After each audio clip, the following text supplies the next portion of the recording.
रहीम। अस्सलाम वालेकुम एवरीवन। बहुत सारी नई ख्वाहिशात और तमन्नाओं के साथ आज एक बार फिर आप लोगों के साथ एक नए टॉपिक के साथ।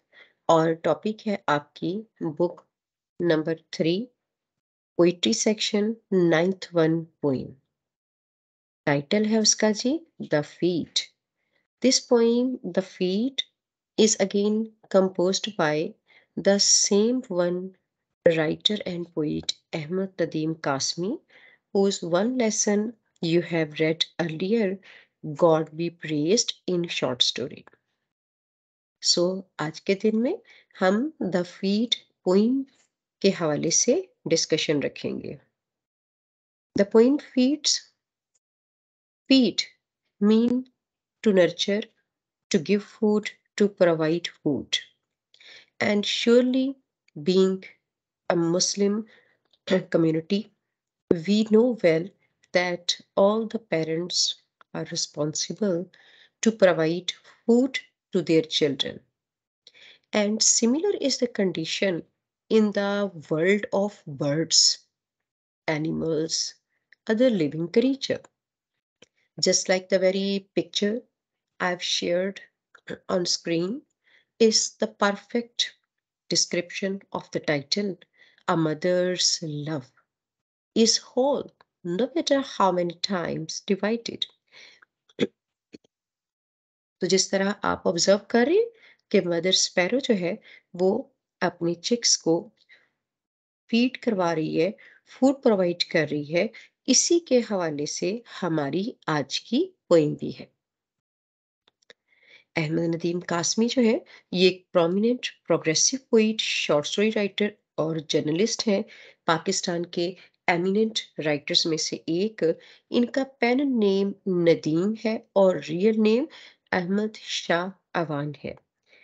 इनकी बर्थ और डेथ टाइम के हवाले से डिस्कशन 1969 से 2006 हम ऑलरेडी कर चुके थे जब हमने short story God B praised को पढ़ा था। हमारी इस पोइम के सरफेस और डीप मीनिंग्स, जैसे कि आप लोगों से पहले भी मैंने ये बात की हुई है कि पोइट्री जो होती है ये अपनी सरफेस मीनिंग्स के मुताबिक भी एक्सप्लेनेशन की डिमांड करती है। इसको लेयर्स आफ्टर लेयर्स इसके डीप सिंबॉलिक मीनिंग्स के मुताबिक भी एक्सप्लेन किया जा सकता है। सो बिल्कुल इसी तरह से हमारी ये पोइम है। Poem is very simple. Here the poet depicts the love of a mother bird for her young ones, who are very small and only a few days old. They are in their nest, and the mother sparrow goes out and brings a grain of millet in her beak to feed them. They are 10 in number. The surface explanation will cover this topic that I am sharing now. And in deep symbolic context, the poet has beautifully given humanized touch to his poem by the careful selection of words. As you know, uh, that there are certain words in the poem, for example, young ones, cry, solace. All these words show the life of human beings. So it means that the symbolic structure is related to the dilemma and predicament of mothers in human beings, especially living in underdeveloped countries like Pakistan. So, in deep meanings, we will study what? The poet compares the skill of man with that of a tiny bird, I mean, sparrow. The mother sparrow has a natural art of breaking a small particle of food to set life on foot. But man has acquired the art of breaking the atom to bring suffering to humanity. So, this is the contrast approach towards life.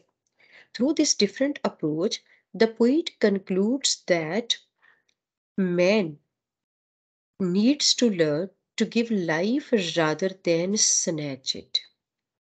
How Birds are able to spread peace, love, and affection, and how man has destroyed peace in human being society. To know the answer of all these ideas, let's start point. The reference, context, and explanation is the demand of your subjective part, s- second section in your board paper. So, reference is related to the name of the poet and poem, while context is the answer of WH questions: what, how, why, when. So, context of the feed is a simple expressive poem showing the beautiful relationship of parents and children.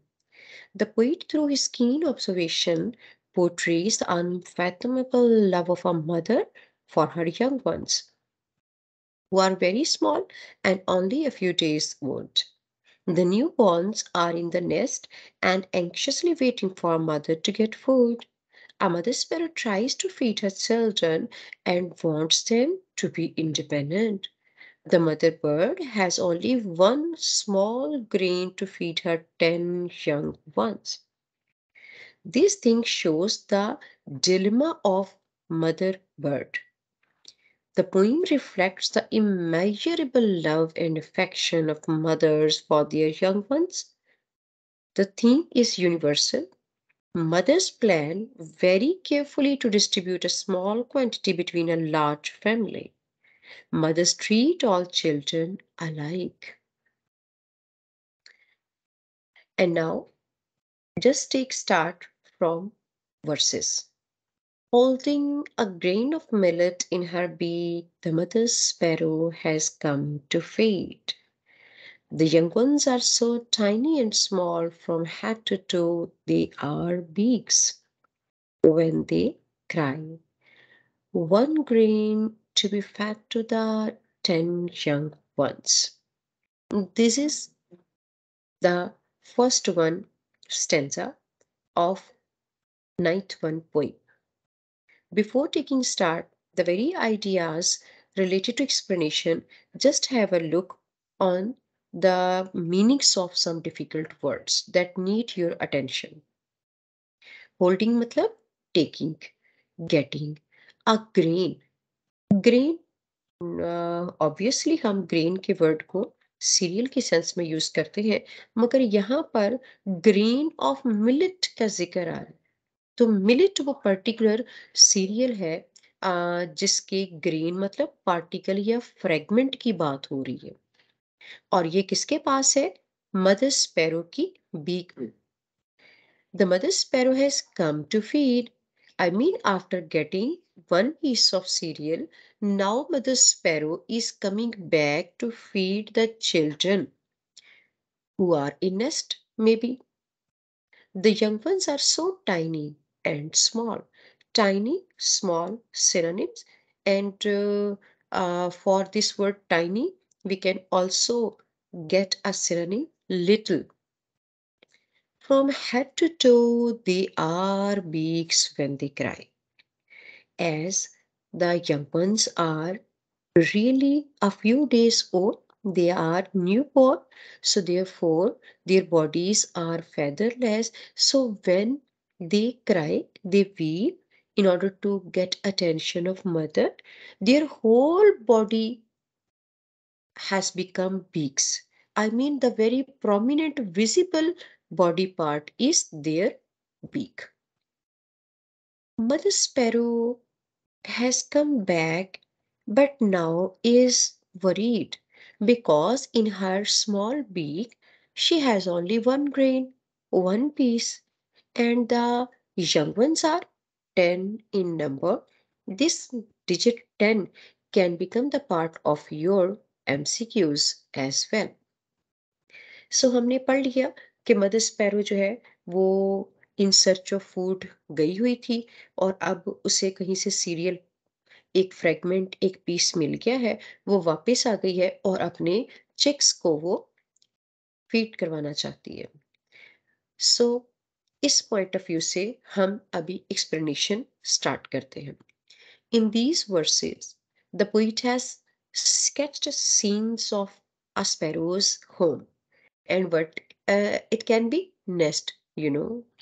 He says that the mother sparrow has come to the nest with a small millet in her beak. She had been searching for food for her young ones, young baby birds.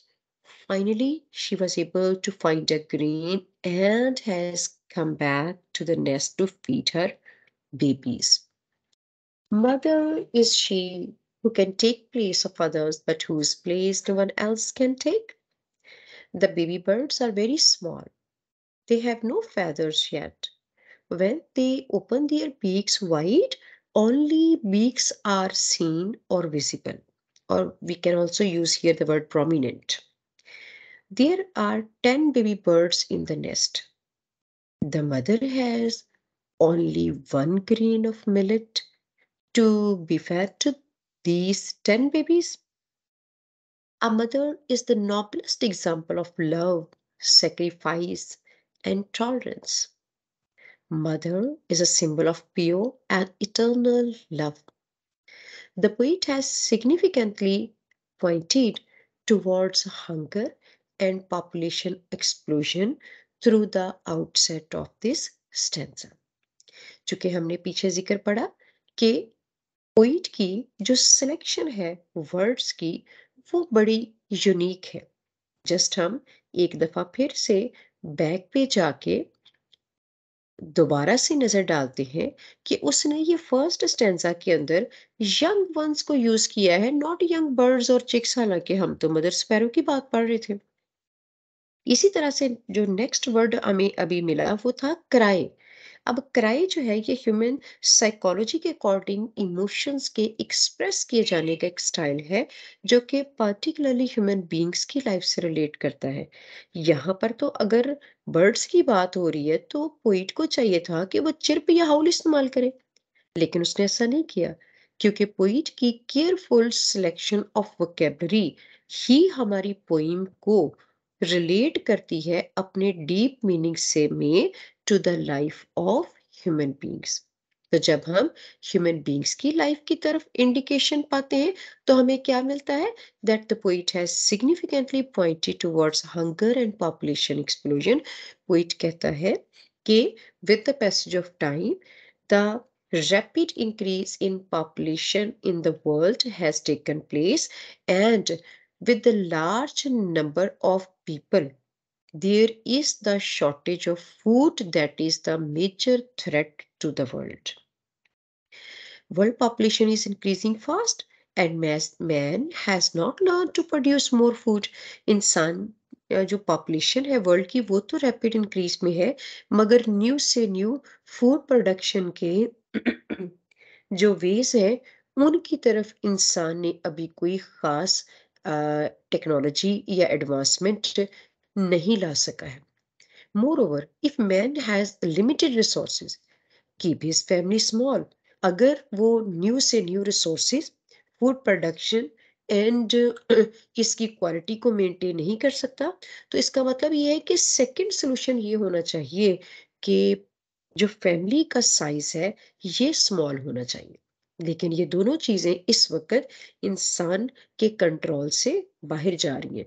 इस वजह से दुनिया के अंदर जो population explosion का threat है वो पॉवर्टी को इंडिकेट करता हुआ नजर आता है। सो आई होप सो कि आपको फर्स्ट स्टेंजा की एक्सप्लेनेशन सही से समझ आ गई है। सेकंड स्टेंजा के अ फ्यू वर्सेस को हम पहले एक्सप्लेन करेंगे और उसके बाद रिमेनिंग को। इस तरह हमने पोइम के मेजर तो टू स्टेंजास थे, मगर सेकंड स्टेंजा के अंदर भी हमें further discussion to different topics पर मिलती है। सो देयरफॉर मैं सबसे पहले इसके फर्स्ट हाफ पार्ट को ही आपसे शेयर करूंगी। To whom the mother sparrow should feed, conjoining beak with beak, with whom should she solace?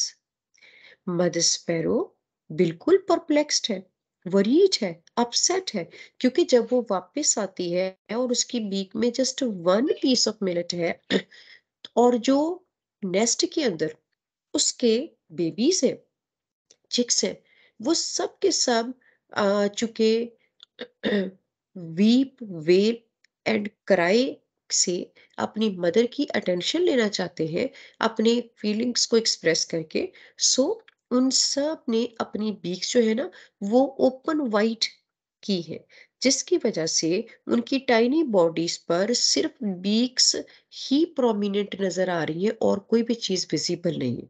और हर एक चिक ने बीक जो है वो एक दूसरे के साथ भी कंबाइन कर दी है, even with the beak of the mother. तो जब इस तरह की कंडीशन है, तो मदर स्पैरो परेशान है कि वो कंजाइनिंग मतलब कंबाइन, कि इस कदर एक दूसरे के साथ बीक उसने कंबाइन की हुई है, उसके तमाम चिक्स ने। तो होम शुड शी सोलिस, वो कैसे किसी एक किड को फूड प्रोवाइड करके और किसी दूसरे को जस्ट कंसोलेशन के वर्ड्स कह सकती है? सोलेस, कंसोल करना, पैसिफाई करना। मतलब मदर जो है, that is the symbol of equality. Mother के लिए पॉसिबल नहीं होता कि वो अपने किड्स में डिफरेंशिएट कर सके कि किसको ज्यादा इंपॉर्टेंस देनी है और किसको कम देनी है। मदर के लिए, पेरेंट्स के लिए अपने तमाम जो बच्चे हैं वो एक ही जैसी वैल्यू वर्थ रखते हैं।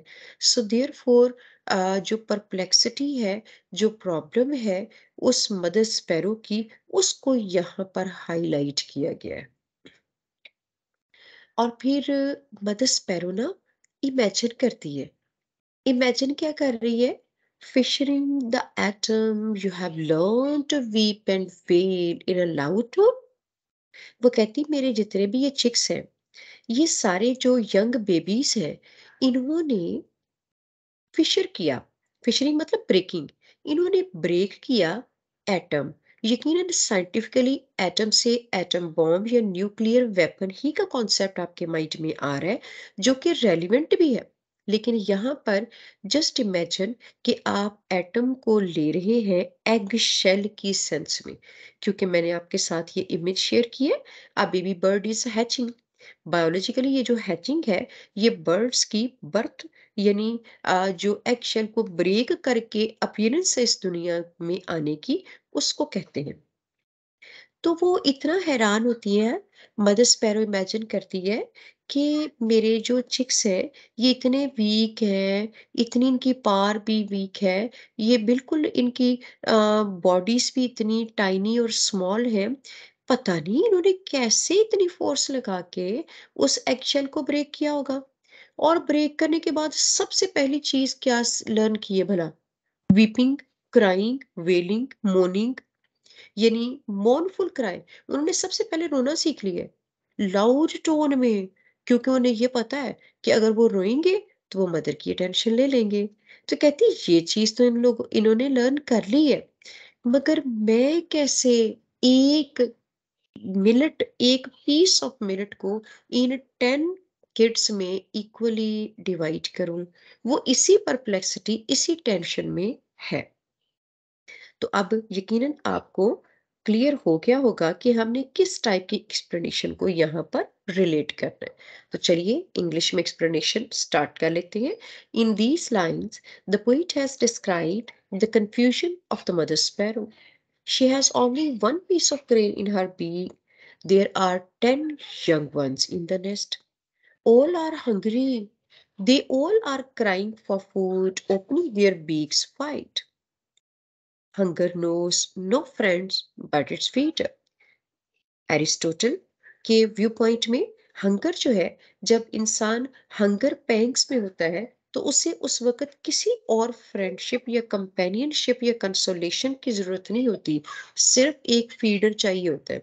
फीडर मतलब कोई ऐसा पर्सन जो फीड कर सके, जो उनको प्रोवाइड कर सके food. All the chicks are joining their beaks with the beak of their mother. Everyone hopes to get the food. क्योंकि वो इतने छोटे हैं, उन्हें तो नहीं पता कि एक दूसरे के लिए सेक्रीफाइस करना क्या होता है। उनको तो यही पता है कि हर चीज उन्हें ही सबसे पहले और ज्यादा मिलनी चाहिए। तो उन्होंने बेशक ये weeping, wailing, I mean expressing feelings, ये तो लर्न कर ली है कि मदर की टेंशन ऐसे मिलती है। मगर उन्हें ये जो आइडिया है शेयरिंग का, डिवीजन का, सेक्रीफाइस कर देने का, टॉलरेंस का, ये नहीं अभी उन्होंने लर्न किया। They are crying with hunger and impatient to be fed first. वो तो बहुत इम्पेशेंट है, एंक्शस है कि सबसे पहले उनकी मदर को उन्हें ही देना चाहिए। In this way they are giving tough time to their mother to decide. अब मदर के लिए परेशानी है, टफ टाइम है कि वो कैसे ये डिसाइड करे कि मैंने किसको कंसोल करना है, किसको फूड देनी है, किसको मैंने बताना है कि आपको वेट करना चाहिए मेरी फर्दर सप्लाई के लिए। The mother sparrow is thinking that after breaking their eggshell, they have learned to weep in order to get attention of their mother. But they are too young to understand the idea of sacrifice and sharing. Therefore, she is worried. Which baby she should feed first, which baby birds she should comfort, and which should be left hungry till the next supply of the food. उसको समझ नहीं आ रही मैंने किसको console करना है, किसको बताना है कि अगली मैं दोबारा जाती हूँ, मैं दोबारा से ग्राई के पीस लेके आती हूँ, फिर आपको दूंगी, क्योंकि उन्हें वेट करने का भी नहीं पता। So therefore, Mother Sparrow is perplexed, as her love for every chick is equal and judicious. For her, everyone is equally loving and deserving. उसको लगता है कि सबको एक ही जैसी एक ही टाइम पे चाहिए जरूरत। A mother's love endures to all. Nature has put a lot of love for babies in a mother's heart. She loves all her children regardless of any difference. वो कोई डिफरेंसेस में नहीं जा सकती, क्योंकि मदर के लिए तो सबको इक्वली ट्रीट करना ही सबसे ज्यादा सेटिस्फेक्शन वाली बात है। जैसे कि हम जानते हैं, mother is a bank where we deposit all our hearts and worries. The poet also laments over, और इसके बाद ये तो अभी हमने क्या पढ़ा है, डिलेमा ऑफ मदर स्पैरो। लेकिन अब चूंकि यहां पर भी वर्ड कंसोल इंडिकेशन दे रहा है कि पोइट ने बजाय कंसोल करने के वर्ड सपोर्ट या हेल्प यूज नहीं किया, क्योंकि आप बर्ड्स की बात पढ़ रहे, ह्यूमन बींग्स की बात नहीं पढ़ रहे। जबकि पैसिफाई करना, कंसोल करना, अपने पोलाइट एक्सप्रेशंस के अकॉर्डिंगली दूसरे के स्ट्रेस को कम करना, ये तो ह्यूमन बींग्स की क्वालिटीज है। So, इसका मतलब ये है कि उसने अपने पास क्लास जस्ट 1 मिनट दीजिएगा मुझे, just for 1 minute.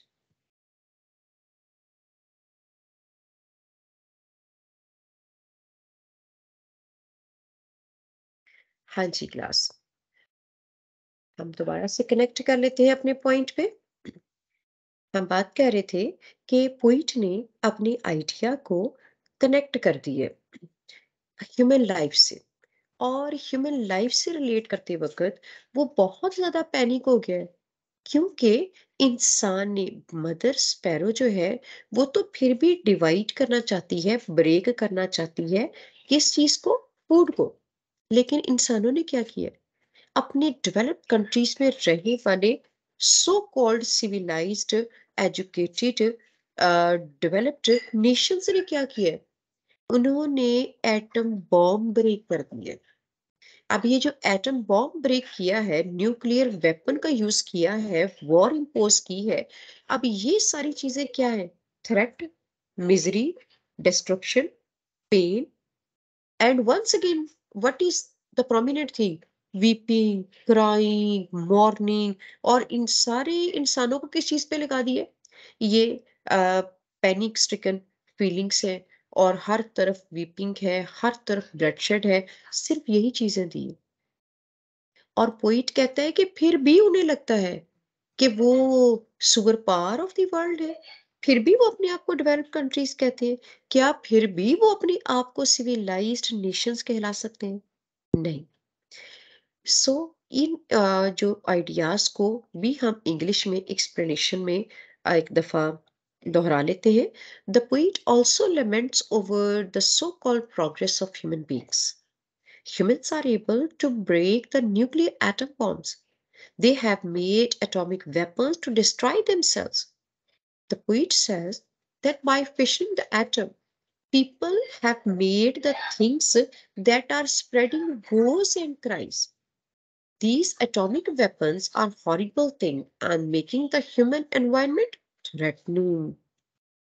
The weapons of war must be abolished before they abolish us. This is the message. Splitting the grain, the last one verses. Two couplets are there. Splitting the grain, you have learned to set life on foot. मैंने इस वाली couplet को change कर दिया है, disconnect कर दिया है आपकी प्रीवियस वन कपलेट से। और रीजन क्या थी कि यहाँ पर मदर स्पैरो का एक्शन है। पहले जो फिशरिंग द एटम वाला एक्शन था वो किसका था? चिक्स का। उन्होंने क्या किया था? एगशेल ब्रेक किया था और फिर इस दुनिया के अंदर वो अपीयर हुए। फिर उन्होंने खुद ही लर्न कर लिया कि मदर की अटेंशन के लिए जो उनकी वीपिंग है, जो उनकी मॉर्नफुल वॉइसेस हैं, वो अट्रैक्ट करेंगी मदर को। वो मदर की अटेंशन लेने के लिए ये चीजें खुद ब खुद सीख गए। लेकिन मदर को अब क्या करना है? अब मदर का काम ये है कि वो ना सिर्फ उनको फूड प्रोवाइड करे, बल्कि साथ-साथ उन्हें ट्रेनिंग भी दे। किस चीज़ की? लाइफ को सर्वाइव करने की। कि इस दुनिया में अपीयरेंस के बाद लाइफ को इंडिपेंडेंटली कैसे सर्वाइव किया जा सकता है? किस तरह से आप मेंटेन करेंगे? और खास तौर पर with least facilities of life, जब आपके पास फैसिलिटीज़, फूड, बेसिक नेसेसिटीज़ भी कम हो। तो उसके लिए फिर उसने क्या किया? स्प्लिट किया। स्प्लिट करना मतलब ब्रेक कर देना, डिवाइड कर देना। किसको? ग्रेन को। मदर स्पैरो के वीक में क्या था? पीस ऑफ ग्रेन था। उसने उसको ब्रेक किया। यानी और उसने मोटिवेशन कैसे ली? उसने ये सोचा कि अगर मेरे चिक्स इतनी वीक बॉडीज के साथ इतनी उनकी फ्रेजाइल बॉडीज हैं और उनकी वीक पार या एनर्जी है, अगर वो उसके साथ अपनी फोर्स यूज करते हुए एग शेल ब्रेक कर सकते हैं, तो क्या मदर स्पैरो अपने चिक्स के लिए इस पीस ऑफ ग्रेन को फर्दर ब्रेक नहीं कर सकती? इंसान को मोटिवेशन चाहिए होती है ना काम करने के लिए, आगे से आगे बढ़ने के लिए। और ये मोटिवेशन देने वाले कौन होते हैं? हमारे पेरेंट्स होते हैं सबसे पहले।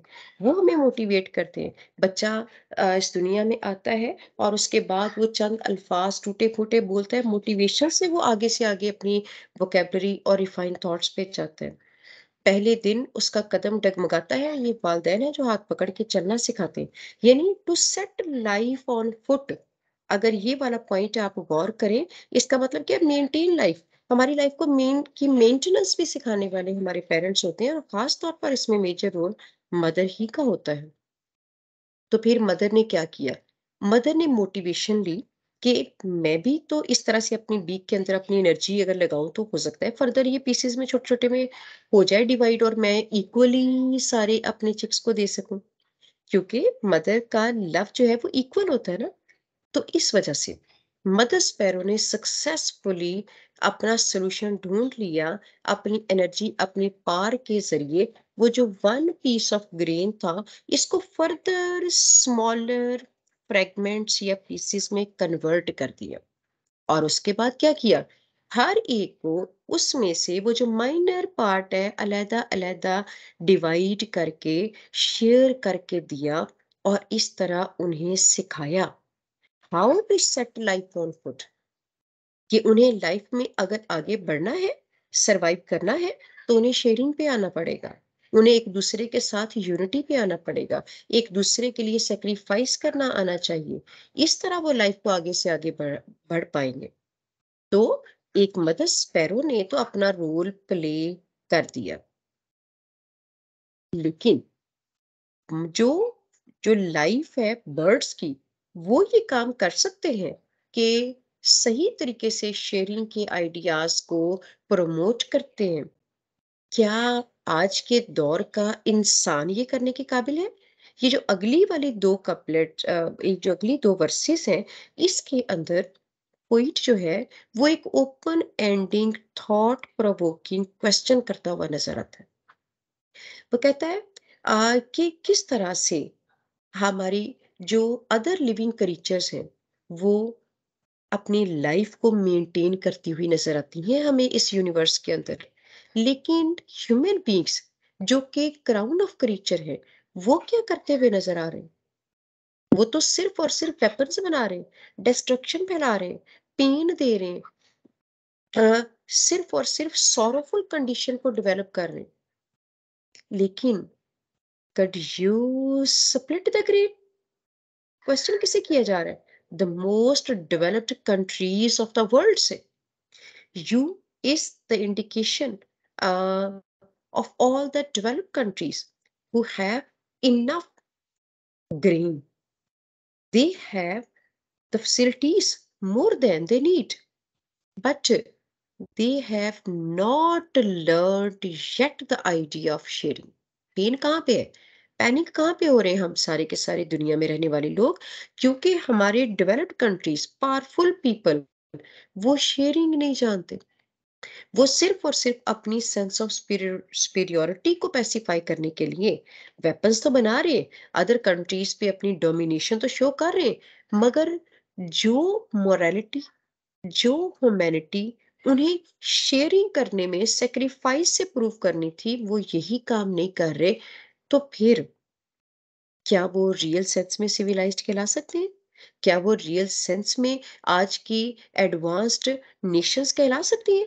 क्या उनको हम in a true sense developed कह सकते हैं in their thoughts, in their manners, in their education? No, क्योंकि 1 grain to be fed to the 10 young ones, आज दुनिया की पॉपुलेशन इतनी ज़्यादा है कि जो 1 पर्सन की फूड है वो 10 में डिवाइड करने का टाइम है। लेकिन इतना शेयरिंग करने वाला आइडिया इंसान सीख नहीं पा रहा, तो इसका मतलब है कि एट द एंड पोइट जो है, वो ये मैसेज कन्वे करता हुआ नज़र आता है कि इस दुनिया के अंदर इस वक़्त आज के मॉडर्न मैन को क्या चीज़ है जो लर्न करनी चाहिए। ये वो आइडिया था जिसको अब हम इंग्लिश एक्सप्लेनेशन के अकॉर्डिंगली रिवाइज़ करते हैं। On the other side, breaking the grains of millet can set life on foot. Mother sparrow जानती थी कि अगर वो ये जो पीस ऑफ मिलेट है, ग्रेन है, इसको ब्रेक कर लेगी तो वो अपने चिक्स को, लाइफ को सेटल करना, सरवाइव करना सिखा देगी इंडिपेंडेंटली।